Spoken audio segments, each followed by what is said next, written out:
E esse projeto é perfeito, né? Porque junta moda, junta arte, junta história do MASP, junta história da moda, que eu sempre acompanhei quando teve a exposição no MASP Ródia, com um acervo original que o Bardi recebeu da Ródia. Então, reeditar, digamos, esse projeto é uma coisa que me deixa assim muito feliz mesmo. Poder juntar esses dois mundos e juntar assim pessoas que eu imaginava que tinham uma afinidade, nem todas a gente sabia que teriam, né? E ver que de fato rolou muito, é muito legal.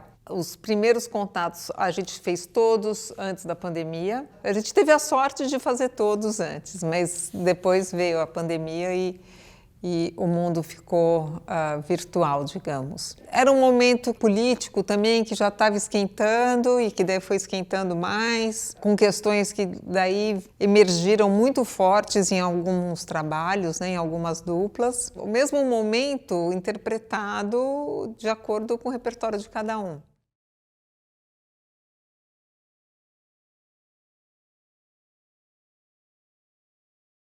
Quando a gente pensou nas duplas e nessas afinidades, a Sônia Gomes e o Gustavo Silvestre, por exemplo, pareciam que eles se conheciam há 1000 anos. Quando você olha, você fala assim, onde é que está a mão da Sônia e onde é que está a mão do Gustavo? E os dois têm essa coisa de juntar pedacinhos e criar uma outra história, ressignificar essas coisas todas. Foi uma coisa tão natural, porque o meu trabalho já é de desconstrução de roupa. Eu desconstruía roupas e fazia umas formas, como se aquelas formas fossem composição para o meu próprio trabalho, sabe? Então ele pegou isso para construir uma roupa. Então foi muito um processo de desconstrução e construção. Eu fui conhecendo, entendendo o processo, né, da Sônia, de desconstruir, aí constroem, que ela mesma chama, que é um nome que eu acho lindo, né, que são as carcaças. São esses fragmentos do trabalho, né? Entregava as carcaças. As carcaças, eu ia lá e falava. buscava essas carcaças e chegava em casa, elas falavam comigo. E quando ele me vinha com um resultado, eu falei, como que você conseguiu isso? Mas você já está me entregando a roupa pronta, ele falava para mim. Eu falei, Sônia, as carcaças, elas dizem o que elas querem ser, onde que elas vão ficar. Ela falou, então você entendeu o processo, né? E a gente trabalhou muito nisso. Onde faltava, eu ia completando de crochê, né? Onde faltava, que eu digo, na parte de estrutura, né? Como pendura no corpo, né? A minha preocupação é com a história mesmo, do tecido que eu recebo.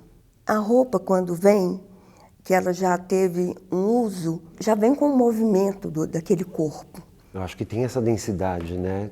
Todo esse material junto, e aí termina com toda essa parte manual que vem das costuras, como isso foi amarrado, né? E construído. É muita história, né? Passou pelo corpo de muitas pessoas, né?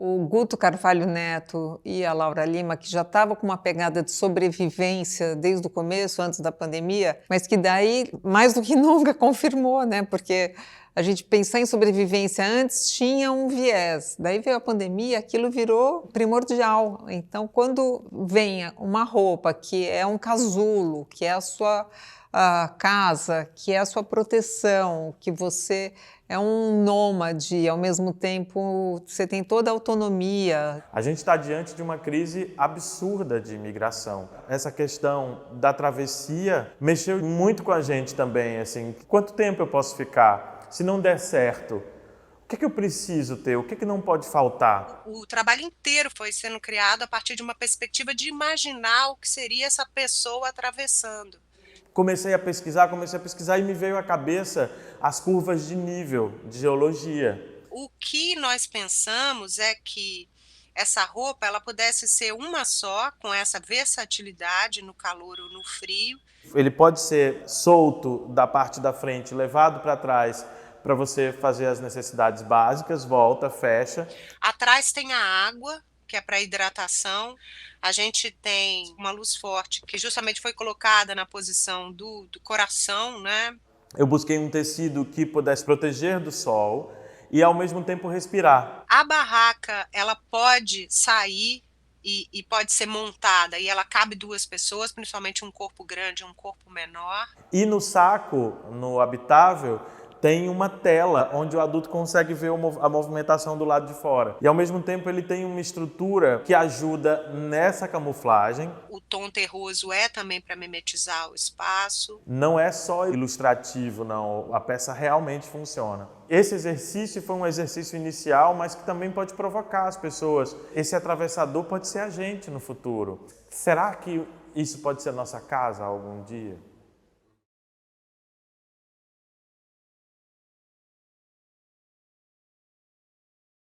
O desejo sempre foi o mesmo, assim, desde o começo, era falar o que a gente estava sentindo em relação à situação política do Brasil, assim, né? E aí chegou a ideia de construir esses 3 peças, né, que são 3 casacos. Na nossa cabeça eles estão interligados, né, eles se falam. 3 looks que seriam 3 momentos, né, do momento do Brasil em luto, do Brasil verde e amarelo, terminando no Brasil multicolorido, assim. O primeiro casaco para mim é o país de Bolsonaro, sabe? Um país de luto, né?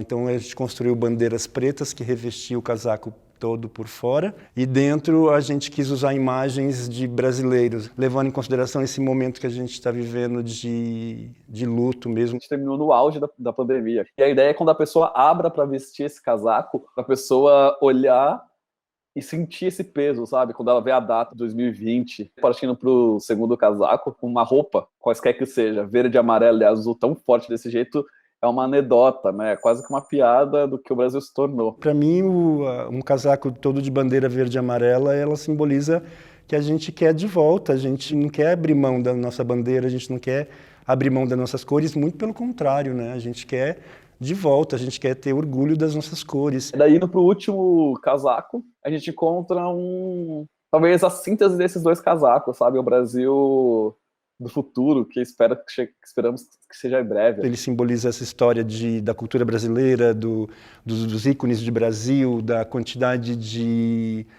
cores. Eu acho que esse casaco, se tem uma palavra para resumir, ele é um casaco da diferença, assim, exaltando essa diferença e essa possível convivência das diferenças. Eles não são 100%, entre aspas, assim, acabados, né? Eles têm sempre uma questão de parece que acabou de sair da costureira para fazer uma prova. Então, eu acho que também essa parte desse inacabado, que é esse projeto de Brasil e de brasilidade, está presente na materialidade desses 3 casacos.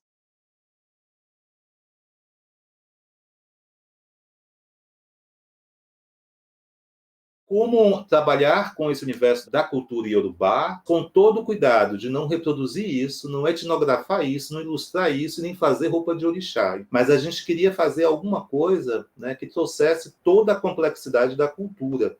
Então, a nossa forma de pensar foi tentar trabalhar com alguns mitos, com alguns fazeres, a partir de nossas interpretações, a partir de nossos pontos de vista. Eu como um ogã, artista, ele como um estilista, artista. A cartela de cor da gente do projeto foram desses pós, que são os pós iniciais da vida, né? Os pós iniciais da magia do candomblé. Nos rituais de iniciação, você vai encontrar sempre o vermelho, o age do azul, a cor branca também dos pós relacionados a isso. Esse look com age é sobre o age, que é um pigmento azul do anis, que tem todos os rituais de iniciação, que era um look que tinha uma sobregola de palha de seda, com um adorno de miçanga com búzios. A gente quis trazer as roupas solenes de celebração. Então, assim, a gente fez a saia de palha, que é uma vestimenta né, de origem africana, né, no candomblé também aqui no Brasil.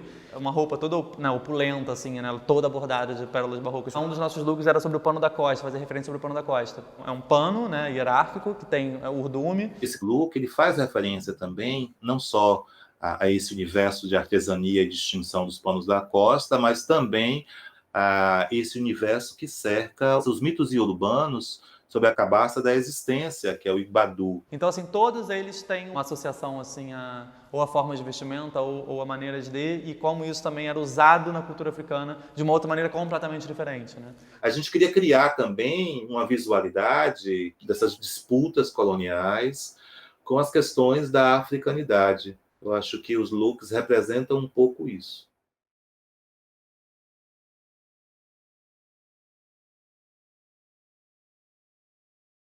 Para mim, moda é 50% inspiração, 50% é matemática. A Ângela e Rafael me propõem um abecedário.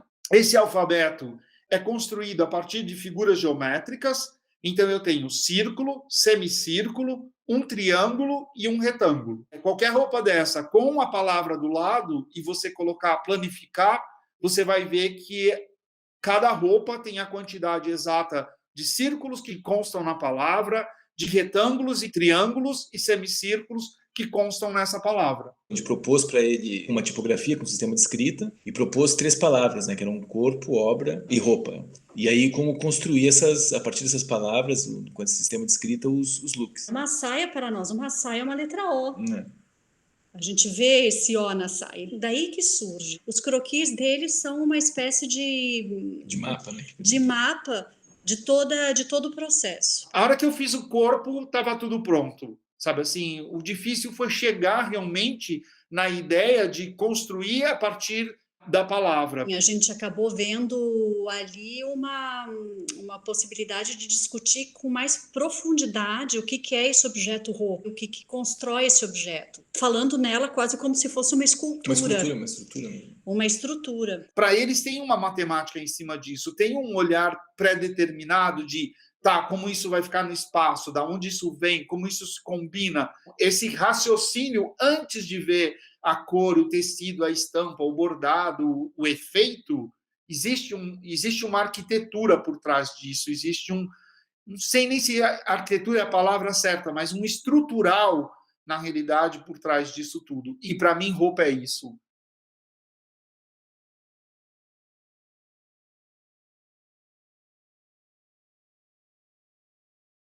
Eu tenho muito representação de corpo disfarçada dentro da escultura. O trabalho da Érica me remete muito isso ao corpo feminino, né? Ela tem as esculturas que às vezes lembram busto ou ovário, uma coisa bem do corpo. Então foi muito legal trazer isso para a roupa, para o biquíni, para o maiô. A coisa de ser moda praia deixou a gente muito próximo dessa estrutura do corpo, como o corpo ser a silhueta primeira.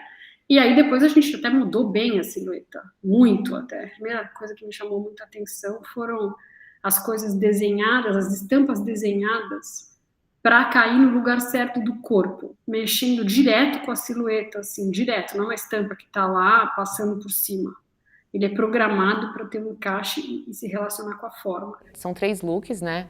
Esse da melancia, que é o principal da melancia, chama Mulher Fruta. Dessa mesma ideia dessa fruta, apareceu essa curva, que é uma arquitetura mesmo, virou um círculo que tem a sua própria estrutura. No Gravity, por cima, tem quase um body que veste o maiô, que tem esse desenho de um útero mesmo, com uma figura que é como se a mulher tivesse um raio-x, sabe? Você estivesse vendo dentro dela. E aí apareceu essa forma, esse corpo que vai para dentro, esse peitoral que vai para dentro, ele entra no peito, ele vai na direção do peito, em vez de esconder, ele mostra.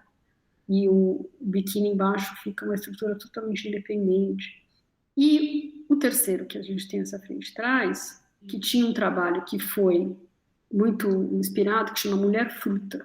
Então essa escultura meio virou roupa, construído bem como uma escultura mesmo. Foi muito bacana quando eu vi a escultura da Érica em cima do biquíni, porque a gente realmente fez quase um Frankenstein, né? Fazia um pedaço ali, daí ela me mandava, eu estampava no tecido, daí eu mandava para ela, daí a gente modelava, depois pôs a escultura em cima. A gente não foi muito pelo conceito de chegar numa ideia até ela ficar pronta, eles foram muito feitos na mão.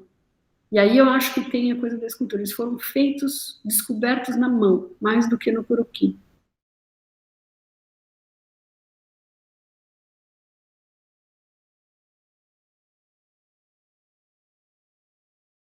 Desde o começo, a gente tinha uma ideia de que essas roupas estariam conectadas, que elas serviriam de uma espécie de abrigo.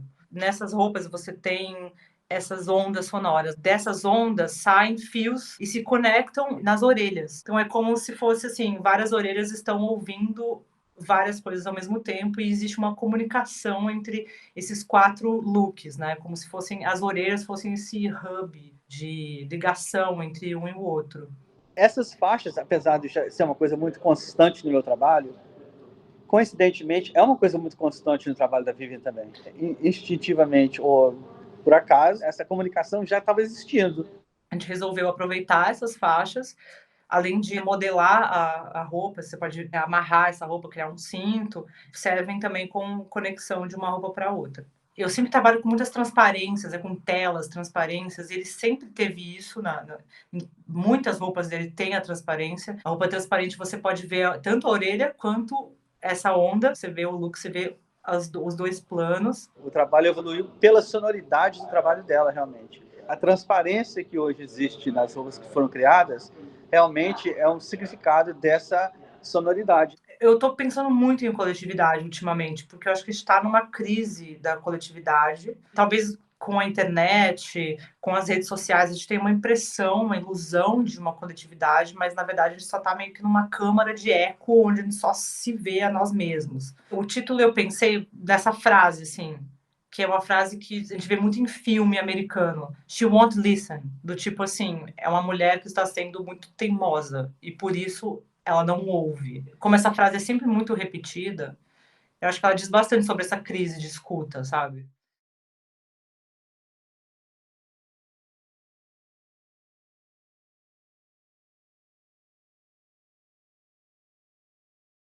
É assim, se tiver uma explosão da Terra e todo mundo tiver que cavar, como é que foi 2021? Todos os elementos estão na nossa roupa. Era assim que era a moda. Nesse momento, eu acho que tinha que ser tudo muito simples, muito com o shape perfeito. A Glória Coelho com a Laura Vinci tem um aspecto muito minimalista, muito limpo, e elas também trabalharam a questão da pandemia, do jeito delas. Então as duas pensavam o tempo inteiro na proteção, como que as pessoas têm que se proteger de tudo, né? Da doença, do aquecimento global. Tinha muito essa questão de como fica, né, esse deslocamento no mundo. A gente está vivendo no período digital.